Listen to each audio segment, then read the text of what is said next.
হায়রে আমি ঘাসের কুরাক দিব না। আজকে যখন আমি সুজনপুরে মাহফিলে গেলাম, 14 দিন আগে আমার একটা ছেলে ইকবাল নামে আমার দাওয়াত করছিল। হাজার হাজার মানুষ ওই মাহফিলে হইছিল। ওই গ্রামের পাশে আজকে মাহফিল দেওয়ার পরে শুনলাম যে ছেলেটা আমার 14 দিন আগে দাওয়াত করছে, হাজার হাজার মানুষ ছিল মাহফিলে, এই ছেলেটা 3 মাস আগে নাকি বলছে তাহিরি হুজুর আইনে ওয়াজ আমার করান লাগবো, ওয়াজটা করে যদি মইরা যায় আমার কোনো দুঃখ নাই। আজকে সকালবেলা 8টার সময় বলতেছে আমি ঢাকা যাইলাম, হইলে যাইতাম না, তাহির হুজুর ওয়াজ আছে আমাদের সুজনপুরে, ওই এলাকার ওয়াজটা না শুনে আমি ঢাকা যাইতাম না। আমি যেই মাত্র মাহফিলের উদ্দেশ্যে রওনা দিছি, হঠাৎ করে ফোন আসছে, ওই ইকবাল মাহফিলে যাওয়ার জন্য রওনা দিছে, কিন্তু হঠাৎ কইরা ইকবাল দুনিয়া থেকে বিদায় হয়ে গেছে। আমি তখন ওই গ্রামে ওয়াজ করতে গেলাম, আর মনে মনে ভাবলাম যেই ছেলেটা আমার ব্যাপারে বলছে ওয়াজ কইরা যদি মইরা যায় মনে কোনো দুঃখ নাই, তাহির হুজুরে আনতেই হবে।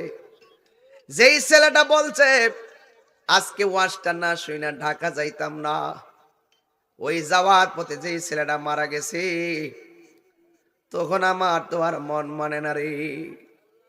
ওই সময় মাহফিলের মধ্যে আমি বলছি বাবা জানেরা আমার জন্য আপনারা দোয়া করবেন, আমি সোজা যেতে হবে ওই পূর্ব ভুনা এলাকায়, যে এই ছেলেটা 14 দিন আগে আমার দাওয়াত করছে সে মারা গেছে। আমার যতই কাজ থাকুক না কেন আমার একটা মোটর সাইকেল দিয়ে আমি মোটর সাইকেল দিয়ে চলে যাবো। গাড়ি দিয়ে গেলে সময় দেরি হবে, আসরের নামাজের পর জানাজা। মাহফিলের মধ্যে আসর আজান দিছে, ওই জায়গা থেকে আমি একটা মোটর সাইকেল দিয়া একদম ভাঙ্গা রাস্তা দিয়া দৌড়াইয়া তার বাড়ির মধ্যে গেলাম। একটা ছেলে আমারে, ছেলেটা ছোট আমারে দেখাইছিল গুজার এটা আমার সন্তান হাফিজি মাদ্রাসায় পড়ে। আমি বলছিলাম ইকবাল এই সন্তানটা মর্দে মুজাহিদ হোক, আমি দোয়া করি। এই ছেলেটারে যাই দিকে কান্দেরি। আসরের নামাজ যাই ওখানে পড়লাম, লাশটা লইয়া মাঠে গেলাম। ওই মাঠে যখন আমি দাঁড়াইলাম, চেয়ারম্যান আসছে, স্কুলের শিক্ষকরা আইসা সবাই ভাইয়েরা চোখের পানি ফালাইয়া কান্দে। আজকে আমি দেখাইছি ভাই বড় দন রক্তের বাদন, ভাইয়ে ভাইয়ের জন্য কেমনে কান্দে। সন্তান ছোট বুঝে না। আমি যখন দাঁড়াইছি সবাই বলতেছে হুজুর আপনার ইকবাল বড় মহব্বত করত, আজকের জানাজা কেউ পড়াবে না, জানাজাটা আপনি পড়াইবেন। এই জানাজাটা আমি নিজে পড়াইয়া কিন্তু মাহফিলে আইছি। আমি বলতে চেয়েছিলাম 14 দিন আগে যেই মানুষটা মহা ধুমধামে হাজার হাজার মানুষ নিয়ে মাহফিলটা করলো,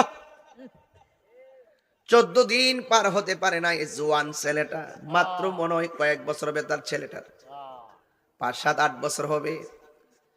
ওই ছেলেটা ওই এলাকার সুন্নিয়তের একটা যত্ন রত্ন ছিল। দিন বাকি আমার মরণের কতদিন বাকি আমি জানিলাম না গো আল্লাহ, মরণের কত দিন বাকি আমার মরণের কতদিন বাকি আমি জানিলাম না গো আল্লাহ, মরণের কত দিন বাকি।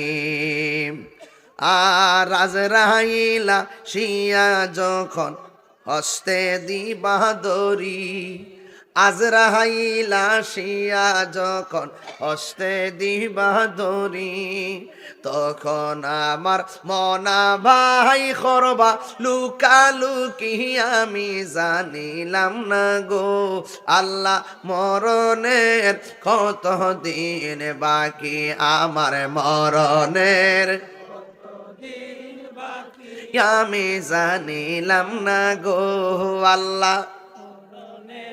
কতদিন বাকি, আর 40 দিনের আগে ভাইরে মৌতের নিশানি, 40 দিনের আগে ভাইরে মৌতের নিশানি,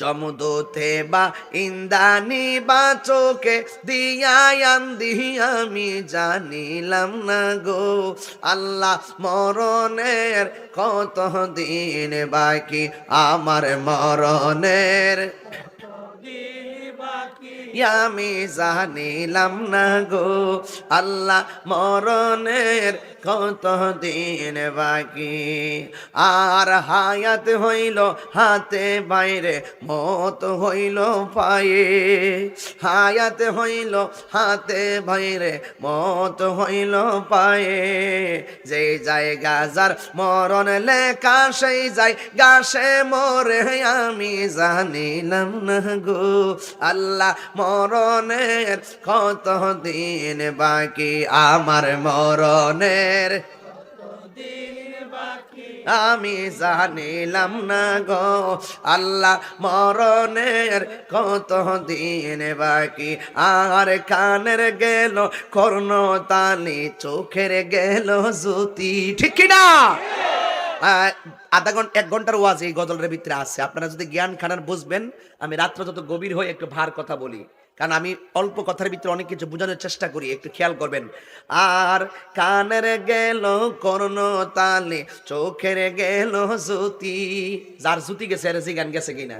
আহা কানের গেল কর্ণ তালে, চোখের গেল জ্যোতি, দাঁত লড়িল চুল পাকিল বয়স দিল ভাটি আমি জানিলাম না গো আল্লাহ মরণের কত দিন বাকি, আমার মরণের দিন বাকি আমি জানিলাম না গো আল্লাহ মরণের কত দিন বাকি, আমার মরণের দিন বাকি জানিলাম না গো আল্লাহ মরণের কত দিন বাকি, একটা জবানও বন্ধ রাখবেন না, মোহাম্মদ মায়ার সুরে বলুন সুবহানাল্লাহ।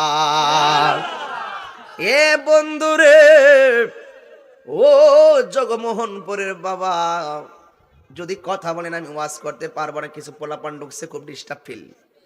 আমার সামনে যারা আসছে একটা হাসি দিবা না, আমি হাসির কথা বলবো না। এই গভীর রজনীতে শীতের মধ্যে মনে হইয়া গেছে, শীতের মধ্যে মনে হইয়া গেছে ঠান্ডা লাগে দেখে ঘর থেকে আমার বলল ব্লেজারটা নিয়ে যান, গরম লাগবে, ঠান্ডা লাগবে না।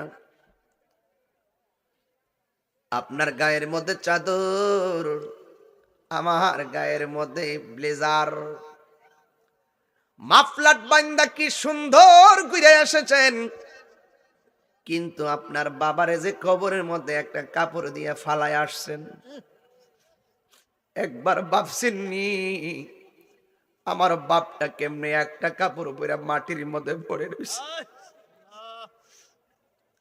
হায়রে, আমি ঘাসির কুরাক দিব না।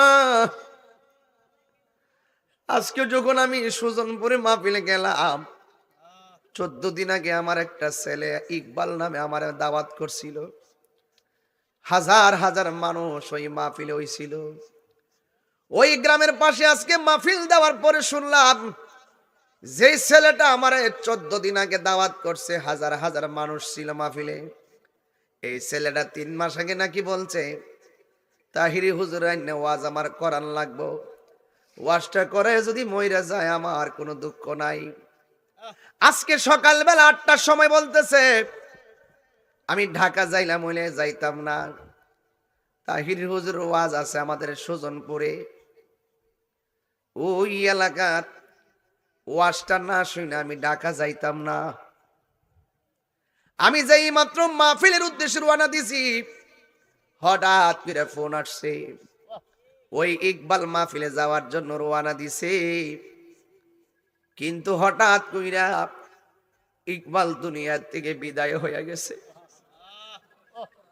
আমি তখন ওই গ্রামে ওয়াজ করতে গেলাম, আর মনে মনে ভাবলাম যেই ছেলেটা আমার ব্যাপারে বলছে ওয়াজ কইরা যদি মইরা যায় মনে কোনো দুঃখ নাই, তাহির হুজুরে আনতেই হবে। যেই ছেলেটা বলছে আজকে ওয়াজটা না শুই না ঢাকা যাইতাম না, ওই যাওয়ার পথে যেই ছেলেটা মারা গেছে তখন আমার তো আর মন মানে না রে। ওই সময় মাহফিলের মধ্যে আমি বলছি বাবা জানেরা আমার জন্য আপনারা দোয়া করবেন। আমি সোজা যেতে হবে ওই পূর্ব ভুনা এলাকায়, যে এই ছেলেটা 14 দিন আগে আমার দাওয়াত করছে সে মারা গেছে। আমার যতই কাজ থাকুক না কেন আমার একটা মোটর সাইকেল দে, আমি মোটর সাইকেল দিয়ে চলে যাবো। গাড়ি দিয়ে গেলে সময় দেরি হবে, আসরের নামাজের পর জানাজা। মাহফিলের মধ্যে আসর আজান দিছে, ওই জায়গা থেকে আমি একটা মোটর সাইকেল দিয়া একদম ভাঙ্গা রাস্তা দিয়া দৌড়াইয়া তার বাড়ির মধ্যে গেলাম। একটা ছেলে আমারে, ছেলেটা ছোট আমারে দেখাইছিল গুজর এটা আমার সন্তান হাফিজি মাদ্রাসায় পড়ে। আমি বলছিলাম ইকবাল এই সন্তানটা মর্দে মুজাহিদ হোক, আমি দোয়া করি। এই ছেলেটারে যাই এদিকে কান্দেরি। আসরের নামাজ যাই ওখানে পড়লাম, লাশটা লইয়া মাঠে গেলাম। ওই মাঠে যখন আমি দাঁড়াইলাম চেয়ারম্যান আসছে, স্কুলের শিক্ষকরা আইসা সবাই ভাইয়েরা চোখের পানি ফালাইয়া কান্দে। আজকে আমি দেখাইছি ভাই বড় দন রক্তের বাদন, ভাইয়ে ভাইয়ের জন্য কেমনে কান্দে। সন্তান ছোট বুঝে না। আমি যখন দাঁড়াইছি সবাই বলতেছে হুজুর আপনার ইকবাল বড় মহব্বত করত, আজকের জানাজা কেউ পড়াবে না, জানাজাটা আপনি পড়াইবেন। এই জানাজাটা আমি নিজে পড়াইয়া কিন্তু মাহফিলে আইছি। আমি বলতে চেয়েছিলাম 14 দিন আগে যেই মানুষটা মহা ধুমধামে হাজার হাজার মানুষ নিয়ে মাহফিলটা করলো, 14 দিন পার হতে পারে না। এই জোয়ান ছেলেটা মাত্র মনে হয় কয়েক বছর হবে তার ছেলেটার, 5-7-8 বছর হবে। ওই ছেলেটা ওই এলাকার সুন্নিয়তের একটা যত্ন রত্ন ছিল। আমার প্রশ্ন হলো নিঃশ্বাসেরই কোনো বিশ্বাস? আজকে মাহফিলে এসেছেন, দোকানে দেখছি অনেক লোকে বসা, বৈশা বৈশা ওয়াজ শুনতেছে। এই চাষটুলের টেবিলে বহুত মানুষ ঠেঙ্কাউর দিয়া চা পান করছে, আজকে অন্ধকার কবরে চলে গেছে। এমন ভাবে আগামী বছর এই মাহফিলটা আসার আগে আমাদের কাছে মালাকুল মউত আজরাইল আসতে পারে কি পারে না। এই ছেলেটা বারবার শুধু কয় ওয়াজটা কইরা যদি মইরা যাই কোনো দুঃখ নাই। গজলটার সাথে ওয়াজটা মিলে গেছে। আর 40 দিনের আগে বাইরে মৌতের নিশানি। আপনি টেরো ভাইতে না 40 দিন আগে জাগনা মারবো, কয়েকটা লক্ষণ আছে, এই লক্ষণটি বুঝলেই বুঝবেন যে আপনার আজরাইল আই পড়তেছে। ইমানদাররা এই ঘাটগুলা চিন্না চিন্না চলে, সুবহানাল্লাহ কইতেন না। আর যারা একটু দুনিয়াবি চিন্তা ভাবনা আছে এরা শুধুমাত্র দুনিয়ার ধারণায় চলে। 40 কি কষ্ট হচ্ছে আপনাদের? আমার লাইন নিয়ে আপনারা কিছু কয়েন না, আমি আমার একটা লাইনে ওয়াজ করতেছি, মারহাবা জোরে গন।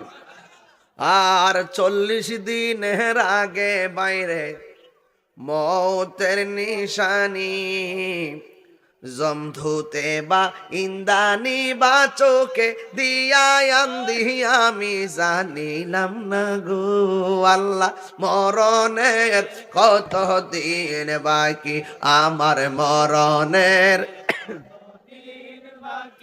আমি জানিলাম না গো আল্লাহ মরণের কত দিন বাকি, আমার মরণের শিখেন না আমি জানিলাম না গো আল্লাহ মরণের কত দিন বাকি।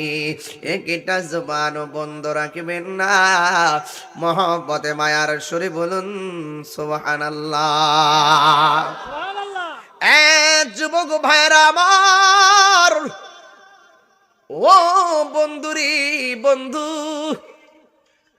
কি দিয়ে ওয়াজ বুঝাইতাম? আল্লাহ রাব্বুল আলামিন কোরআনে বলেছেন, ওয়া মা ইয়াস্তাবিল আহইয়া ওয়ালাল আমওয়াত। দুই হাত মাটির নিচে কবরে যারা আছে আর দুই হাত মাটির উপরে যারা আছে, এরা দুই জাতি এক রকম না। আল্লাহ বলছেন যারা মুর্দা এবং যারা জিন্দা এক না। জিন্দা মানুষ হাইটা হাইটা এক বাড়ি দিকে আরেক বাড়ি যায়, আর মুর্দা মানুষগুলো এক ঘর থেকে তার পাশে আরেক কবর আছে, ওই কবরে যাইতে পারে না। কথা কোন ঠিক কিনা? স্বামী স্ত্রী পাশাপাশি অনেক কবর দেখা যায়, ওই কবরের ভিতরে একজন আরেকজনের খবর রাখতে পারে না। এই জন্য যুবক, পৃথিবীর মানুষ টাকার ভাগ নাই, সম্পদের ভাগ নেই, কিন্তু কবরের আযাবের ভাগ কেউ নেই না। তার মানে প্রমাণ হয়ে গেছে দুনিয়ার মানুষ বড় স্বার্থপর, ঠিক কিনা? এই জন্য আমার যুবক, আল্লাহ রাব্বুল আলামিন বলেন যারা জিন্দা যারা মুর্দা তারা এক নারী। কবরে যারা পড়ে আছে জনম জনম ভরে পড়ে আছে, বাড়ির মধ্যে আসার কোনো সুযোগ নাই। এই জন্য আল্লাহর হাবিব বলেন, পৃথিবীর মধ্যে সব চাইতে আমি নবী যখন মেরাজে গিয়েছি, সব চাইতে বড় আযাব দেখছি কবরের আযাব। কিসের আযাব? কবরের আযাব। কবরের আযাব। এগুলা বাকি ওয়াজ তো, নগদ হইলে বুঝতে নইলে। কথা কোন ঠিক কিনা? ঠিক। কবর কাহার জন্য? এই বেটা, দাঁত বার করে আসছ কেন? আবার কথা কইছে না।